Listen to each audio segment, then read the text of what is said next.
And she was like, oh my God, guys, I finally found something romantic that I can put on my vision board. And then she's like cutting it out. And then she looks at the headline below and it's like, husband brutally murders his wife. Audio Jungle.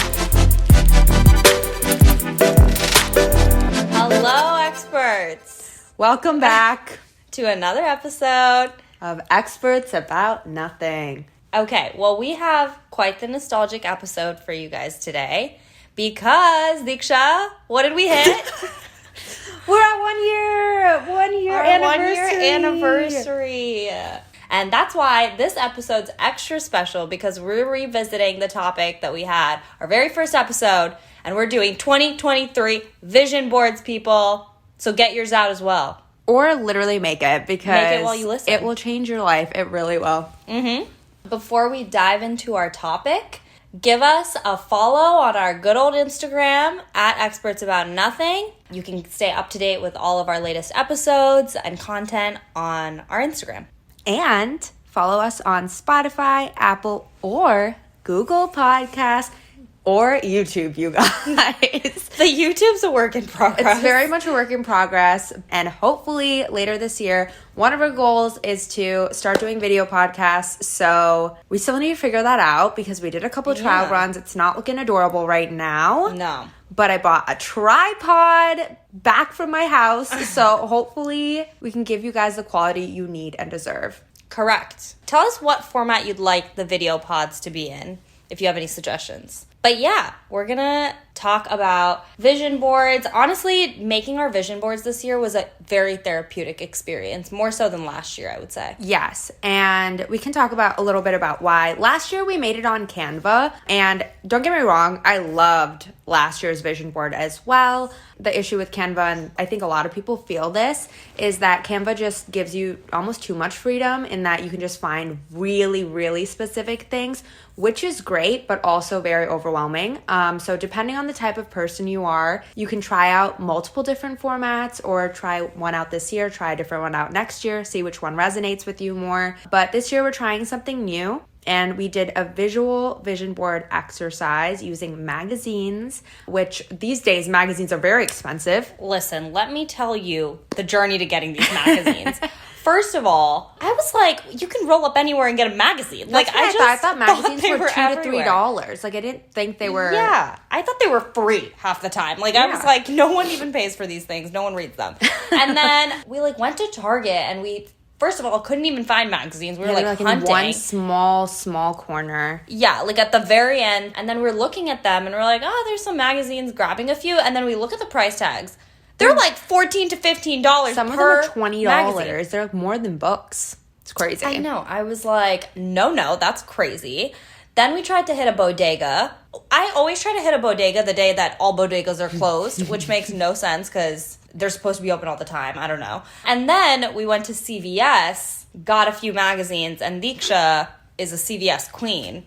I literally am. She has like the most ridiculous discounts for CVS and can stack them on top of each other and you get everything for 1 cent. So that helped us out. But the total was $50. Yeah, it was still really expensive. For magazines, for how many? 5 magazines? It was crazy. It was crazy. So this was truly an investment in ourselves, needless to say. I was like trying to coerce other people to join the vision boarding exercise to like lower cost per head. I was like, hey, what are you doing today, Nina? Want a vision board? I even tried to get Prashant to do one and he was like, literally, no. But then he did do one virtually. On Canva. But he was like, I'm not doing this physical exercise. He was like, can't. And then did. He needs to ease into the vision board. Yeah. Next year, he'll be doing the physical ones. I can see it. Like Diksha mentioned, I think I was really kind of hesitant to do a Canva vision board this year because I think I was too specific with my vision board from last year. And then I had a lot of difficulty trying to like reflect on it this year because I couldn't reflect without feeling a sense of like failure because a lot of the things I put on my Canva vision board last year couldn't be interpreted in like multiple ways. It was like, you either get this or you don't, you know? And I feel like that's the beauty of these like physical vision boards. They're messages and like images that speak to you while you're looking through like magazines or whatever. And sometimes you can have a thought of what that means to you at the beginning of the year, and maybe you can look back at it at the end of the year and it might mean something different. So yeah, I'm excited to see how these kind of like manifest throughout the course of this year. And before we start, I kind of want to talk about me and Priya's different approaches to vision boarding. So I did some TikTok research because I wasn't around. My family was in town when Priya and Avanti were doing their reflection exercise, so I didn't get a chance to reflect. So I did my own little reflection on my phone, and I really like this format that I saw on TikTok. Unfortunately, I cannot credit the person because I watched like 55 and I don't know which one this was. But if I find it, I will definitely link it in the description. The format of this is to basically make a list of at least 5 things that you're grateful for the year, and then to make pointed goals in the different categories that you want to improve upon or even just keep the same. Things that you've changed last year that you liked. So that's exactly what I did. I'm showing Priya. It's kind of long, but I like it because I can see my goals written out. And I did this shortly before we actually made the physical vision boards. So I had all my goals in my head before I did it, which I loved. I felt like I came into it knowing what I wanted. And so when I was looking for images, it spoke to kind of the list I made before. So I love that approach. Priya, I know you did something different, so if you want to share that. Yeah, 1 second. I need to get my journal.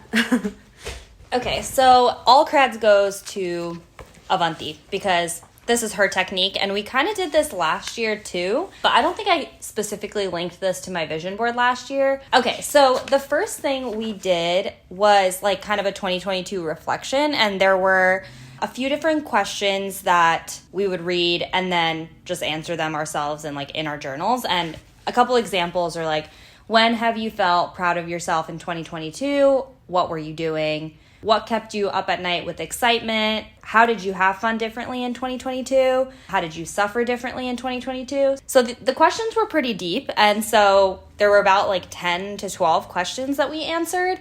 And then that just kind of got us in the mood of like what happened in 2022 based on actual events and emotions, I guess. And then helping that guide your intentions for 2023. After that, we did 2023 goals where you write out a goal and then write out why you want to like accomplish that goal and how you're going to accomplish that goal. So I love the like 3-pronged approach because I'm a big goal setter. I feel like I've written goals every year for the past like since probably I was like 10 years old. I remember I was writing goals in my like little journal, but I never wrote like the why and the how. And I think the how is the most powerful part. It's like, it doesn't need to be a step-by-step plan, but just kind of more of like, what are you going to do in your day-to-day life that could help you get to this place? Or, you know, if it means like signing up for classes or, you know, just more tangible, actionable items that can get you to where you want to be versus just like, I want this and putting it out in the universe. So I think all of that reflection just helped me understand what themes that I wanted to focus on this year. And that helps when you're doing the like physical vision board, which I feel like is what your exercise did as well. Yeah. And we can include in the description the specific exercises we did, the questions that you answered. And if you guys are interested, you guys can use those as kind of a template to go off on your own vision board. But we thought we'd take some time and just kind of go through each of our vision boards and explain some of the areas that we want to improve on. Obviously, some of the goals are personal, so maybe we won't share in depth, but we're going to try to be as open as we can with you guys. So yeah. So one interesting thing I have on my vision board that when I was sharing with my friends, a lot of them were kind of confused, but I just I pasted this thing. It just says 8 billion winners. And I think something we see often, especially myself in New York, is that you just see so many people succeeding and like doing the most amazing, inspiring things. And sometimes when you're kind of surrounded by success at this caliber, it's just like overwhelming and you're just kind of like, how will I ever get there? When will I be the winner? And I think this was just a reminder to me that there's 8 billion people on this planet and all of us can be winners. It's just about finding what works for you, just keeping consistent. So I think this just reminds me that everyone can get there and we can all win together. Yeah, I love that one. Like, when you said your explanation, I was like, wow, that's so insightful.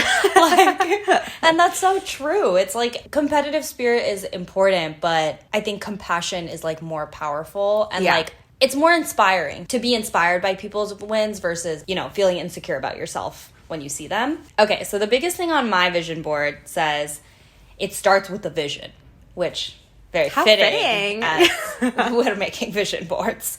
One, I thought this one looked pretty. Like, I thought the quote looked cool. It does. So that was part of the decision to cut it out. It's red. It's red. It has a fun font. But I think last year I was very like concrete on everything I wanted. And some of those things happened. Some of those things didn't. But I just feel like I want to be more lighthearted with this year generally. Like, I want my vibe to be more excited to like dream more and be more childlike. I feel like trusting like my visions and really doing what I want to do and not shutting myself down as easily. I think that's what the core of that message was. So I just read it and it spoke to me. I love that you said that. That's also something on mine. I have the words free spirit, period, and a little bird with a hat to also represent just being a little bit more adventurous and just going with the flow a little bit more. We are both very much like itinerary girls. I think I tend to be a little bit more than I would like to be. So that's definitely something I want to get more comfortable with, just giving myself actual grace, especially when I want to get 80 things done in a day. Maybe I can get 10 things done and be okay and just be satisfied with that instead of like being disappointed that I didn't get it all done. Yeah. And also just figuring out the right balance for myself so I don't get overworked and I always feel energetic. So I think that's kind of what that meant to me. That's the bird with the hat. And to be really clear, there is a bird and there was a hat, and Diksha made the creative decision to paste the hat onto the bird. Yeah, and then now it looks like a bird going on vacation, which I kind of love. So yeah, I mean, it's really a vibe of its own, and it's definitely a free spirit.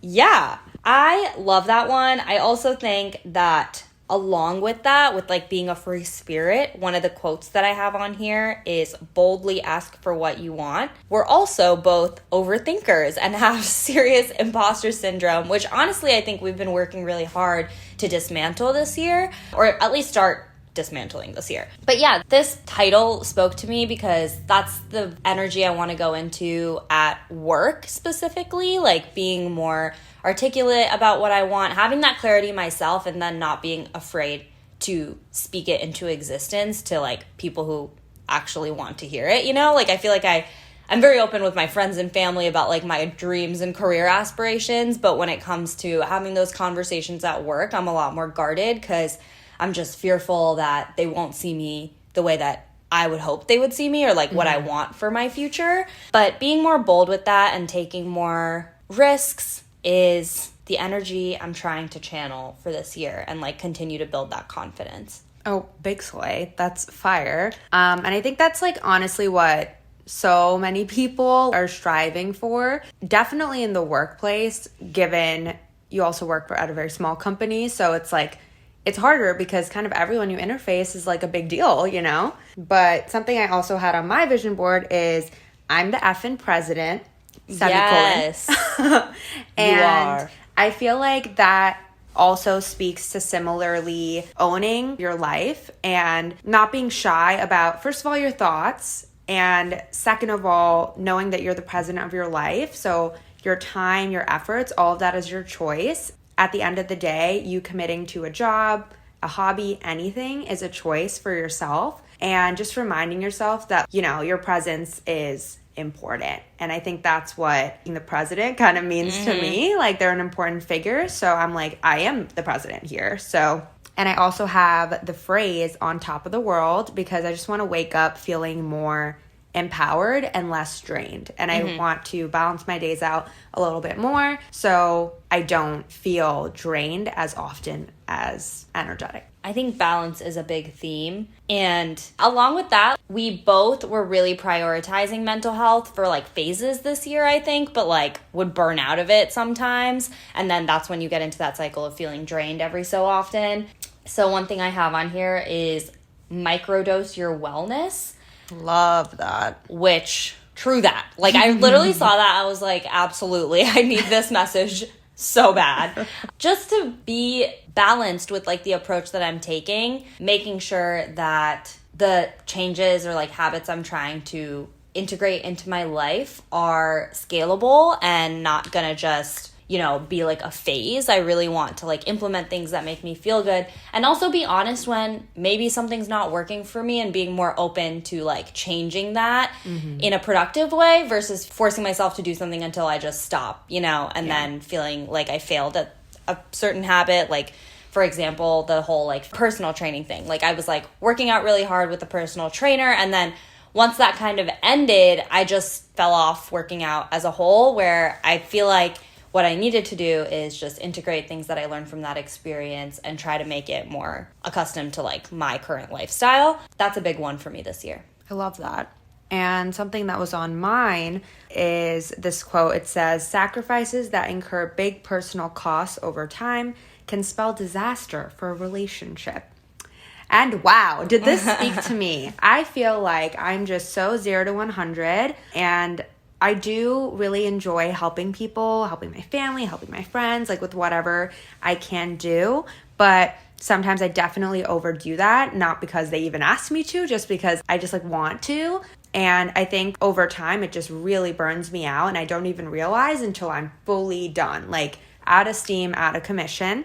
And this is just a reminder to myself that you can help people at your capacity. You don't need to overwhelm yourself when you really don't have the bandwidth. Ultimately, it's only going to make you resentful if you continue to do that just because you're not giving yourself the same amount of time and effort that you're giving others. So it's honestly the relationship I'm talking about in this, or at least that's speaking to me in this quote, is the one with myself, because I just start resenting myself for doing that and I'm just exhausted. Yeah. So to protect my own personal peace, just a reminder that I don't need to stretch myself so thin when I'm helping out. So. Yeah. And people are way more understanding than we think. Definitely. And like in our heads, we're like, oh, I have to do these things or else I'm going to disappoint someone in some way, when there's just so much more empathy in people and like grace that they're willing to give you. You just got to ask and have that same grace with yourself. Kind of along with that, not really, is I have this section where there's a bunch of greenery and it says tree therapy. And I think I'm starting to become a mild nature girl. I'm not a full granola girl, everyone. I don't think I ever will be. But I really enjoyed my nature-esque trips this year, and even just like periods of time that I was at home and parts of the summer when we were like spending time in parks and like going out on walks and stuff like that. Like I didn't realize how much of an impact that had on my mental health. So I want to just integrate more nature into my day-to-day as much as I can. It's hard in New York because in the wintertime you see like negative trees or greenery, but I got to find a way to keep a balance and like still have that. I realized a lot this year how much environment can really affect my mood and my anxiety levels and stuff like that. And I think a lot of that sometimes is just getting fresh air and sun. Yeah. Like directly to the face. I think that can really help. That's something Priya's been putting on. I've been trying to. Oh my God, Huberman Lab, everyone. Great podcast. If you haven't heard of it, plug for Andrew, who doesn't need one. But he says the first thing you should do in the morning is get like 10 minutes of direct sunlight, either through like a walk or even sitting outside and having your coffee if you have a beautiful balcony. But yeah, sometimes I go on my morning walks and take Diksha with me. And it's always a vibe. It's always great. Fun. I never regret it. Me neither. It's just the matter of like getting your butt outside first thing in the morning, and in the cold. It sucks. But honestly, even in the cold, it's still worth it. Okay, a couple other things that I think are pretty predominant on my board. I have wealth just pasted on smack in the center. And I think this speaks to a lot of different types of wealth. So obviously financial wealth, everyone wants to make more money faster, be stronger financially. And so true. Everyone wants would love to do that. So yeah, I have a number in my mind, have a number written down, and hopefully I reach that. But if not, I want to get closer, and I think that will be good for me, and also just work on saving more. In this economy, things are just so fragile, so I just want to be grateful for my job and just be smart about where my money goes, especially the first half of the year. Hopefully things turn around generally the second half of the year in the economy. Definitely want to do that. So prioritizing saving more, and then also just mental wellness, continuing the mental health journey, figuring out what works for me. I think I've made a lot of progress in 2022, and I just want to continue prioritizing that because that is the one thing that has fully changed my entire vibe. So I want to keep that at the forefront of my mind and listen to my mind and body as I go through my days. Yes, to it all. Yes. I, along with wealth, have 21 billion, a very attainable number in my mind. But yeah, it's like an outlandish number, but I just want to manifest abundance. You know what I mean? That's what I'm looking for this year. And yeah, like I have numbers that I'd love to target. I also want to think about, alternative revenue streams. Like if it doesn't fully come to fruition this year, I don't want to be discouraged, but I want to like start more tangibly thinking about those things and just broadening the mindset of like wealth and making money and assets and stuff. Like I think there's a lot to constantly learn. So yeah, that's a huge priority. Along with wealth, I also added another quote with a period. I have a lot of punctuation on my board. Lots of periods specifically. Lots, because I'm like... It's very matter of fact. That, and that. And yeah. So I have own home, period. Mainly because I would love to own my first property. I think that could be super exciting. Or even just make strides towards getting there, whether that's saving for it or looking for homes, whatever that means. But just starting the process of that, I would love to do that and to see where that goes. Yeah. Also, like, not being as scared about those discussions. I feel like usually it's just such a, like, ooh, I know. That seems like such an adult thing to do, but we are adults, unfortunately. I know. And so these are things that we can think about and are more than, like, capable of doing. And it's nothing no one knows when they first start. They just figure it out. So I think it's just more about figuring it out along the way and not getting discouraged by... the search and like the overwhelming feelings of that will happen naturally, but like you just kind of see everyone else go through the process and you're like, okay.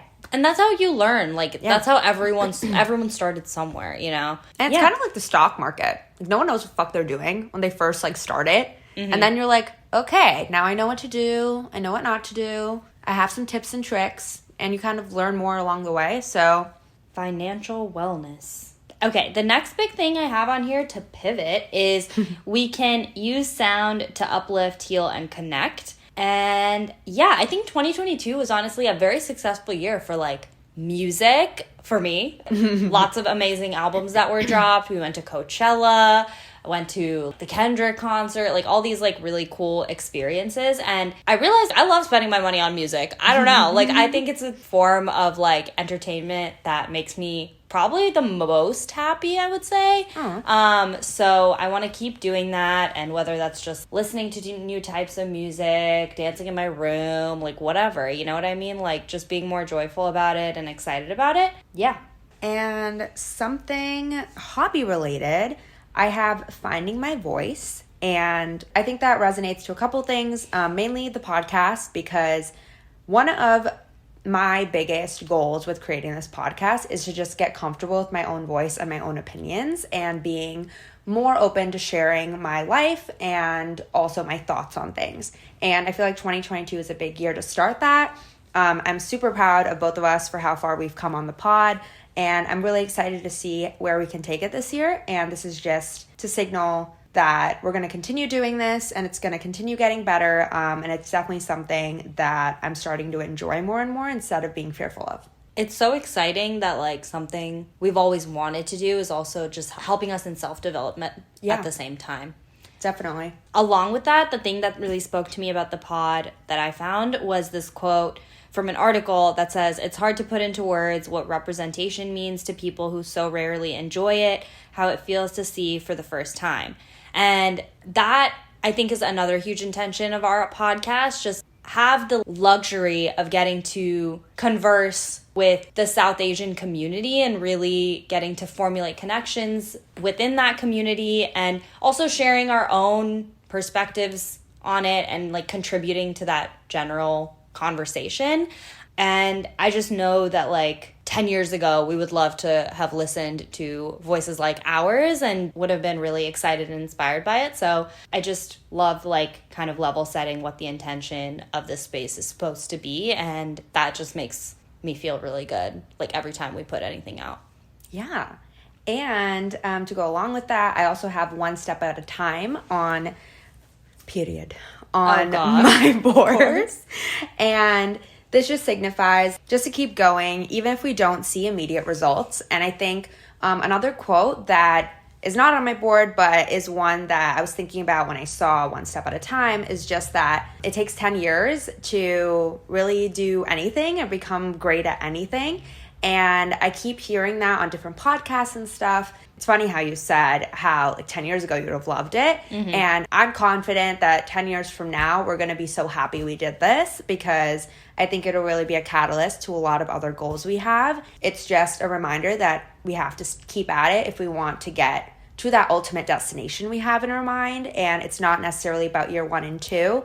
It's about year 5 and 6, you know, and like just keeping at it until you get to that point where you actually do see the growth. So that is just my little reminder on the board for that. I love that. The 10-year thing actually makes me feel a lot of relief. No one's amazing at anything overnight. Yeah. It literally takes 10 years for you to master a skill. Yeah. The other thing that really spoke to me was this small little blurb that said, lost yet found. I want to keep reminding myself that not everyone has everything figured out, and there's a beauty in being lost too, because you can find a lot of new things about yourself. And like right above that, I have, I don't think those two things relate. So actually, never mind. I'm just like, okay, well, now I have some kind of random things on my board. I kind of got through all the Senti stuff. I have a 10-euro bill on my board because I want to go to Europe this year. I feel like I'm so envious of everyone that had a European summer and winter and fall every season. Everyone's always in Europe. Yeah. And I just haven't gotten a dose of Europe since we went on our grad trip 4 years ago. So I'd love to get out there and see a country or two. Mm-hmm. Then I'm going to go through these really fast. Have a plate of pasta and some wine because I like pasta and I like wine sometimes with the pasta. I was like, do you like wine like that? Exactly. That's why I had to say sometimes with the pasta. But I mainly like the pasta. So I want to continue trying new restaurants and having fun dinner conversation with people. I love dinner convo, and I think Priya mentioned she did too. And I want to continue doing that. Then I have a vase because with like some greens in it. Greens, flowers, not greens like lettuce. I was picturing a salad. I knew you were, and that's why I had to correct everyone's vision. Just because I want more vibrancy in my life. So just saying yes to random things. Generally, I would love more flowers in my room. Could be fun because I have no window. So at least something could be nice. You should. Okay, wait. Sorry, tangent. We should go to the flower district and get those dried flower johns because they never die, but they're real flowers. That's what Gloria gave me in her bachelorette box. That yellow pink thing. Oh, really? They're flowers? They're real flowers, yeah. That's amazing. They don't need, like, water. Like, it's like a dried flower. Okay. But it gives you, like, a floral vibe without you having to maintain a plant. Okay, amazing. Maybe we can do that. And then I have a ring. Yeah. I have a big-ass ring, low-key, oh my God, because I thought that was going to be the part you didn't say on the pod. No, I don't care. But yeah, I feel like I could get engaged this year. Maybe. Shoulda, coulda, woulda. Yeah, and who knows? Maybe I will. And it could be amazing and a great new chapter. So, very excited about that. And I'm very glad P also had a ring on his. Yes. So, I'm like, okay, at least our visions are aligned. But yeah, I'm excited about that. I'm going to sob for like months. And then I have some colorful umbrellas because, once again, trying to say vibrant. Oh my God. And I have this fire photo of Sierra on my thing. And she's wearing a cute matching set because my vibe is cute matching sets this year. And I just want literally every matching sweat set, gym set, whatever. But obviously in limited capacity because I'm also trying to save a lot, as I mentioned previously. But Sweats on discount. Sweats on discount is my whole vibe. Yeah, I just want to look like a snack at home because I'm at home more often than not. So why not stunt instead of look like a bum? It makes me feel better about myself, so. No, that's really true. And can confirm a sweat set makes you feel way better than just a sweatshirt and sweatpants that are not the same color. Yeah. There's real power to it. Okay, I'll go really fast too on the things I have left. I have a block of cheese, Parmesan to be specific. And let me tell you, I had to restrict a lot of food this year, or 2022, and that is just not my vibe for 2023. I'm trying, not overindulge, but I'm trying to indulge responsibly, and I love cheese, and so I will be eating that this year. I have a girl lifting one dumbbell, and you know what? I'd like to lift a dumbbell or two. You know what I mean? Could feel stronger, could be fun. I'd like to breathe like a pro. That's a title of an article. We got like a fitness magazine. We got Health Mag or something. Yeah, we got Health Mag and we got Psychology Mag, which is why you're hearing all the craziest quotes. All this stuff. Yeah, I want to breathe more deeply and I want to breathe fresh air. Okay, wait, this part is hilarious. So I have this old couple that could be friends or could be a couple. And then I also have a young couple that could be friends or could be a couple. And let me tell you, okay, while we were making this vision board, we managed to not get a single romantic magazine. Because they didn't get any Vogue. They didn't get any of that. I don't think it was there because I feel like if it was, we would have gotten it. Yeah, like where's the Vanity Fair? No, I would settle for a 17 magazine, okay? I would settle for anything Cosmo. A juicy headline or two? Nothing, okay? These were like retirement ads that we were looking at, trying to pick apart. And the funniest thing is when we were doing this exercise, Ashi found this bride at like a wedding picture of like a bride and a groom. And she was like, oh my God, guys, I finally found something romantic that I can put on my vision board. And then she's like cutting it out. And then she looks at the headline below and it's like, husband brutally murders his wife. It was in Manhattan. In Manhattan. It was like the most horrific headline ever. And she was mid-cut and she was like, I was about to put that horror on my vision board. See, but the thing is, if you put just the vision, the visual, and you literally see it in a different way, that's fine. That's why I'm like, stop saying that it could be friends on the couple. Just envision that it's a couple. It's a couple. But yeah, that was hilarious. We were all just like scavenging for anything remotely couple-like because there was nothing in any of these magazines. But yeah, I got two random couples on this vision board because one can hope. And then, what else? I have a lot of clouds. I have another group dinner similar to what Diksha mentioned. I want to eat and talk. Oh yeah, I have a quote that says, antidote to fast fashion. I think I started my trying to shop more responsibly journey this past year, and I just want to continue that and like limit shopping. One, because I do not have space in my room. I've really realized until I either get rid of some stuff or upscale my real estate, we got to do some damage control. And I just want to try to shop more sustainably and maybe explore a couple sustainable brands and continue thrifting. And then, yeah, I feel like that's basically everything. I don't really know anything else I want to highlight. Fire. Oh my God. We have to end this on lucky girl syndrome. Okay.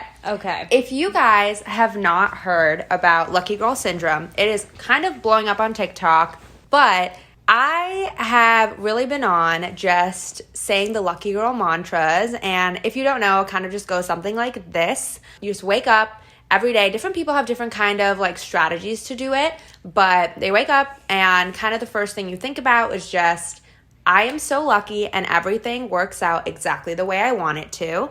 And we throw in anything else that we want, whether that's money, whether that's love, whatever. But we add that to our mantra and we just say it throughout the day. And I think the most important part of this exercise is when like small, amazing things kind of happen that just like bring you joy. You just connect it to you being so lucky, and then it kind of reinforces that idea in your head. And there was some real science behind it. I really encourage you to use TikTok as a resource because there are so many people that can just like verify that this has like really changed their mindset in a really short amount of time. The main reason I'm doing it is just to become a more positive person and just not like kind of live in my own cloud sometimes. I've personally just felt really happier and much lighter the last 15 days or so that we've been doing this, and I've just been noticing small things that do bring me joy and like things that just work out for me that I'm like, wow, could have gone worse, but it didn't, and it just gives me a nicer perspective. So we've been doing that every morning, and I think all of you should also do it with us because we can all be lucky people. Lucky people. Yeah, it brings a lot of levity to like situations because something honestly will be happening, but we'll just be like, we are so lucky and everything goes our way. And then, there is usually a bright side to every situation that you can try to find. So highly recommend doing that exercise. But other than that, I think we covered it all. We did, and we're going to have a favorite. Oh. And it's going to be a ski-themed favorite because guess what? The girls went skiing, and this time together. Oh my God. And this time, Priya was a ski star too. That is a big, big, big exaggeration. That's not true. Priya did a green... and she did it. That's amazing. And let me tell you, when the life and love flashed before my eyes and into the snow, it did 100 times. You guys, I fell 100 times, but guess what? I got up 101 times. And she made it down. I, on the other hand, did my first blue, and then Ski Patrol had to scoop my ass up because I was like, I'm petrified to go down this mountain. And I also ate lunch, then forgot how to ski. That kind of happened to all of us. Is there any science behind that? Yeah, let us know if you're a ski star because we all just forgot what the fuck was going on. We just forgot how to ski. Like the first half of the day we could ski, and then the second half we kind of couldn't.